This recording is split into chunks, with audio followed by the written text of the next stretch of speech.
نحمده ونصلي على رسوله الكريم وعلى آله الطيبين الطاهرين المعصومين المظلومين.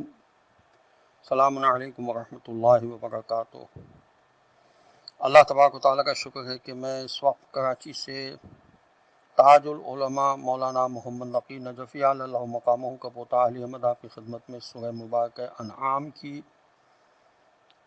آیات لے کر حاضر خدمت ہوں. سورہ انعام قرآن مجید کا 6 نمبر کا سورہ ہے اور اس وقت 11ویں رکوع کی آیات پیش نظر ہیں. 11ویں رکوع میں 4 آیات ہیں. آیات ذرا طویل ہیں اور نشانات 91 سے 94 تک. آیت نمبر 91 سے ابتدا کر رہا ہوں. اعوذ باللہ من الشیطان اللعین الرجیم. بسم اللہ الرحمن الرحیم. وما قدر الله حق قدره إذ قالوا ما أنزل الله على بشر من شيء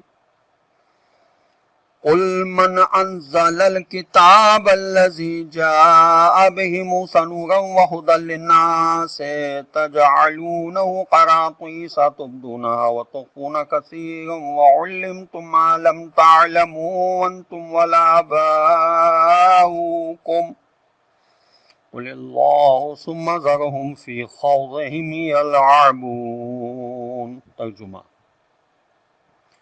اور انہوں نے اللہ کی حقیقی شان اور نعمتوں کو نہ تو سمجھا اور نہ اس کی قدر دانی کی. جب انہوں نے یہ کہا کہ اللہ نے کسی انسان پر کچھ بھی تو نازل نہیں کیا، ان سے پوچھو کہ پھر وہ کتاب کس نے اتاری تھی جسے موسیٰ علیہ السلام لے کر آئے تھے، جو تمام انسانوں کے لیے روشنی اور ہدایت تھی، اور جسے تم الگ الگ کاغذوں کے ٹکڑوں میں کر کے رکھتے ہو، کچھ تو لوگوں کو دکھاتے ہو اور زیادہ تر حصہ چھپا جاتے ہو، اور جس کے ذریعے سے تم کو وہ علم دیا گیا جو نہ تو خود تمہیں ہی حاصل تھا اور نہ تمہارے باپ دادا کو. کہہ دیجئے کہ اللہ پہ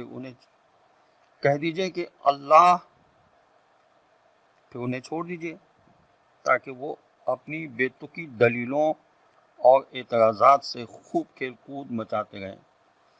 اصول کافی میں لکھا ہے کہ حضرت امام جعفر صادق علیہ السلام نے فرمایا کہ انہوں نے نہ تو خدا کی نعمتوں کو سمجھا اور نہ اس کی قدر دانی کی.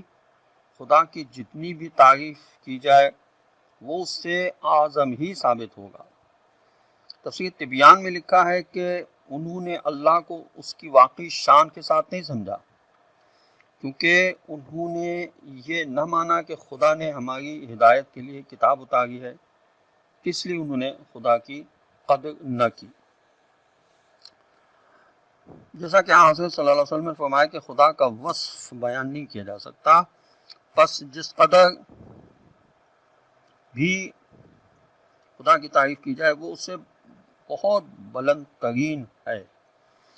حضرت امیر المومنین علیہ السلام نے فرمایا کہ اول دین خدا کی معرفت ہے، اور معرفت کا کمال وجود اور عظمت خدا کی تصدیق کرنا ہے، اور تصدیق کا کمال توحید کا صحیح عقیدہ ہے جبکہ اس میں شرک کا کوئی شائبہ نہ پایا جائے. پس توحید کا کمال اخلاص فی توحید ہے، اور اخلاص کا کمال نفی صفات ہے، یعنی یہ ماننا کہ خدا کی صفات اس کی ذات کا عین ہے، اس سے الگ نہیں ہے، کیونکہ ہر صفت اپنے موصوف سے الگ الگ ہوتی ہے، اور ہر صفت شہادت دیتی ہے کہ وہ غیر موصوف ہے، اور ہر موصوف شہادت دیتا ہے کہ وہ غیر صفت ہے. پس اگر خدا کو صفت اور موصوف کا مجموعہ سمجھ جائے گا تو وہ مرکب ثابت ہو جائے گا، پس توحید رخصت ہو جائے گی. اور خدا ذات و صفات کا مرکب یا مجموعہ نہیں ہے، بلکہ اس کی تمام صفات عین ذات ہیں، کیونکہ اس کی ذات بسیط مطلق اور مجرد مطلق ہے، اس میں کسی قسم کی ترکیب یا تجزیہ نہیں ہے.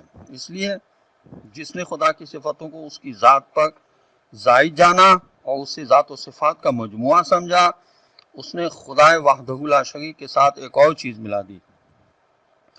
اور جس نے اس طرح خدا کے ساتھ ایک اور چیز کو شامل کیا اس نے اسے دو کہہ دیا. اور جس نے دو چیزوں سے اس طرح ایک مرکب مان لیا، اس نے خدا کا جز جز بنا دیا. جس نے خدا کے لیے اس طرح جز جز قرار دے دی وہ خدا کی معرفت سے جاہل رہا، اور جو جاہل رہا اس نے اسے قابل اشارہ سمجھ لیا، اور جس نے اسے قابل اشارہ سمجھ لیا اس نے اس کی حد بندی کر دی، اور جو اسے محدود سمجھ بیٹھا وہ اسے دوسری چیزوں یعنی مخلوق خدا کی قطار میں لے آیا.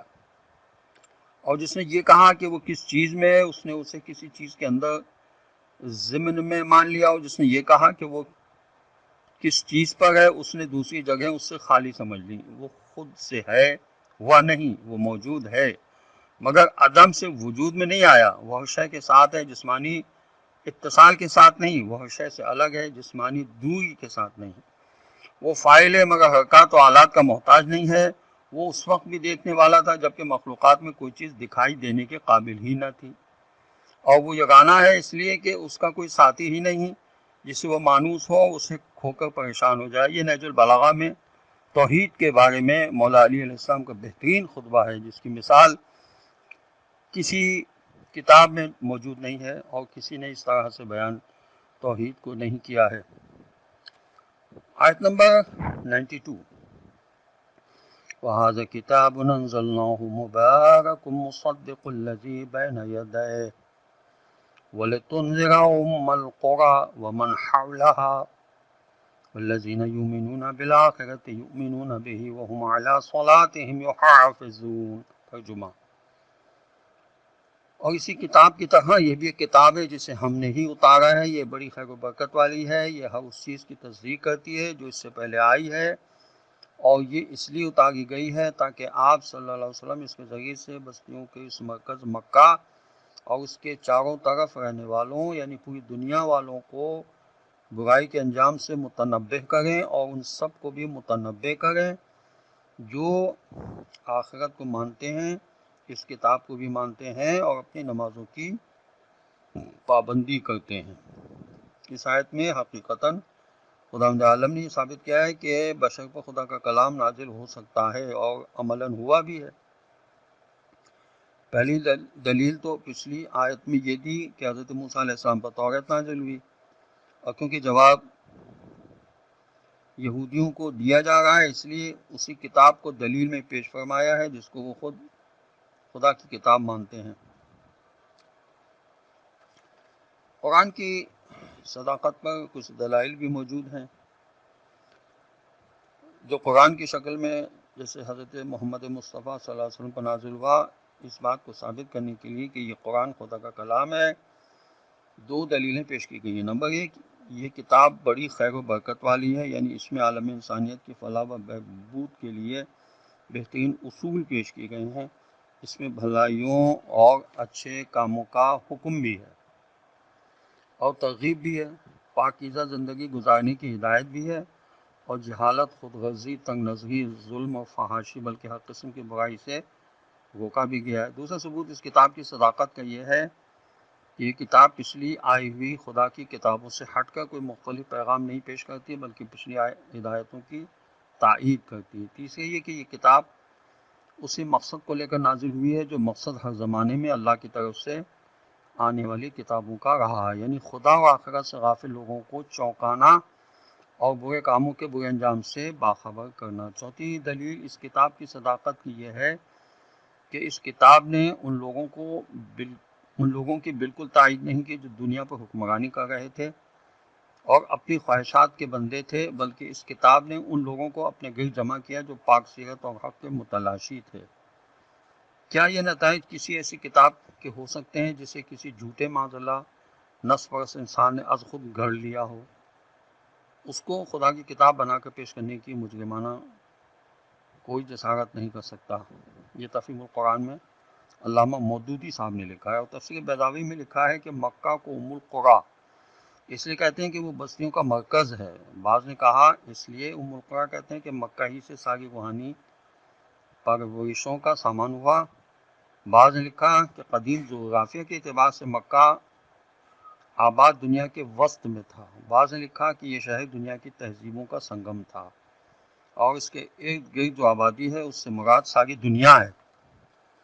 آیت نمبر 93، وَمَنْ أَظْلَمُ مِمَّنِ افْتَرَى عَلَى اللَّهِ كَذِبًا أَوْ قَالَ أُوحِيَ إِلَيَّ وَلَمْ يُوحَ إِلَيْهِ شَيْءٌ وَمَنْ قَالَ سَأُنْزِلُ مِثْلَ مَا أَنزَلَ اللَّهُ وَلَوْ تَرَى إِذِ الظَّالِمُونَ فِي غَمَرَاتِ الْمَوْتِ وَالْمَلَائِكَةُ بَاسِطُو أَيْدِيهِمْ أَخْرِجُوا أَنفُسَكُمْ الْيَوْمَ تُجْزَوْنَ عَذَابَ الْهُونِ بِمَا كُنْتُمْ تَقُولُونَ عَلَى اللَّهِ غَيْرَ الْحَقِّ وَكُنْتُمْ عَنْ آيَاتِهِ تَسْتَكْبِرُونَ۔ ترجمہ: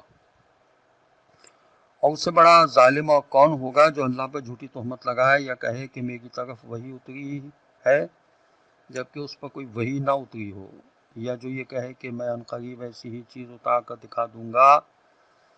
کاش تم ظالموں کو اس حال میں دیکھ سکو جب وہ موت کی حالت سکرات میں ڈبکیاں کھا رہے ہوتے ہیں اور فرشتے ہاتھ بڑھا بڑھا کر کہہ رہے ہوتے ہیں کہ لاؤ نکالو اپنی روح۔ آج تمہیں ذلت کی سزا اس بات پر دی جا رہی ہے کہ تم اللہ پر جھوٹی تہمتیں رکھ کر اس کی نسبت سے غلط باتیں کہا کرتے تھے اور اس کی آیتوں کے مقابلے پر تکبر کیا کرتے تھے۔ حضرت امام محمد باقر علیہ السلام سے روایت ہے کہ یہ آیت ابن ابی سراح کے بارے میں نازل ہوئی ہے۔ یہی وہ شخص ہے جسے حضرت عثمان نے مصر کا گورنر مقرر کیا تھا۔ اس کا خون حضرت صلی اللہ علیہ وسلم نے فتح مکہ کے دن مباح فرمایا تھا۔ یہ شخص شروع میں حضرت صلی اللہ علیہ وسلم کا کاتب تھا اور قرآن میں جہاں چاہتا تھا رد و بدل کر دیا کرتا تھا۔ مثلا جہاں قرآن میں ان اللہ عزیز حکیم نازل ہوتا تھا وہاں یہ ان اللہ علیم حکیم لکھ دیا کرتا تھا۔ بعد میں کہنے لگا کہ میں قرآن اپنے ذوق کے مطابق لکھ سکتا ہوں۔ یہ تفسیر صافی میں لکھا ہوا ہے۔ آیت نمبر 94، وَلَقَدْ جِئْتُمُونَا فُرَادَىٰ كَمَا خَلَقْنَاكُمْ أَوَّلَ مَرَّةٍ وَتَرَكْتُم مَّا خَوَّلْنَاكُمْ وَرَاءَ ظُهُورِكُمْ وَمَا نَرَىٰ مَعَكُمْ شُفَعَاءَكُمُ الَّذِينَ زَعَمْتُمْ أَنَّهُمْ فِيكُمْ شُرَكَاءُ لَقَد تَّقَطَّعَ بَيْنَكُمْ وَضَلَّ عَنْكُم مَّا كُنتُمْ تَزْعُمُونَ۔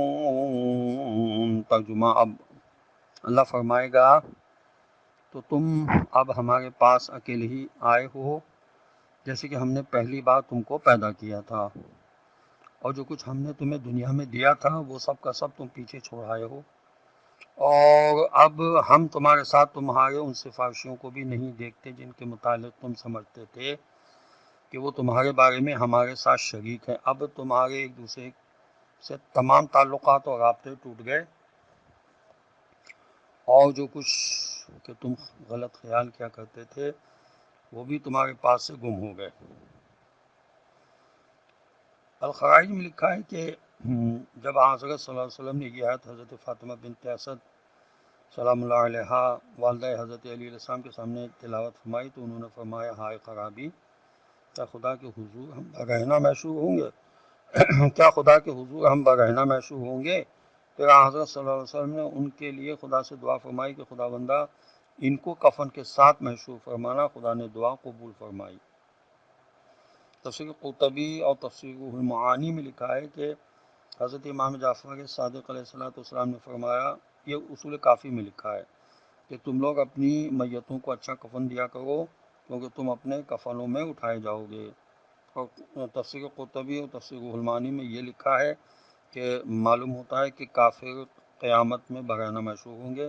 یہ خطاب کافروں سے روز قیامت ہوگا کہ اب وہ تمہارے ساتھ جو پارٹیاں اور ورکروں کے لشکر تھے جن پر تمہیں بڑا گھمنڈ تھا وہ سب کہاں ہیں؟ اب تم اکیلے جیسے بھیجے گئے تھے ویسے ہی ہمارے پاس آئے ہو۔ خداوند عالم کی بارگاہ میں دعا ہے کہ پروردگار ہمیں قرآن پڑھنے سمجھنے اور اس پر عمل کرنے کی توفیق نصیب کرے، اور وارث قرآن حضرت امام زمانہ عجل اللہ تعالی فرجہ شریف کا جل ظہور ہو، اور خداوند عالم ہمیں ان کے اعوان و انصار میں شامل ہونے کی توفیق نصیب کرے۔ السلام علیکم ورحمۃ اللہ وبرکاتہ، وآخر دعوانا ان الحمد للہ رب العالمین۔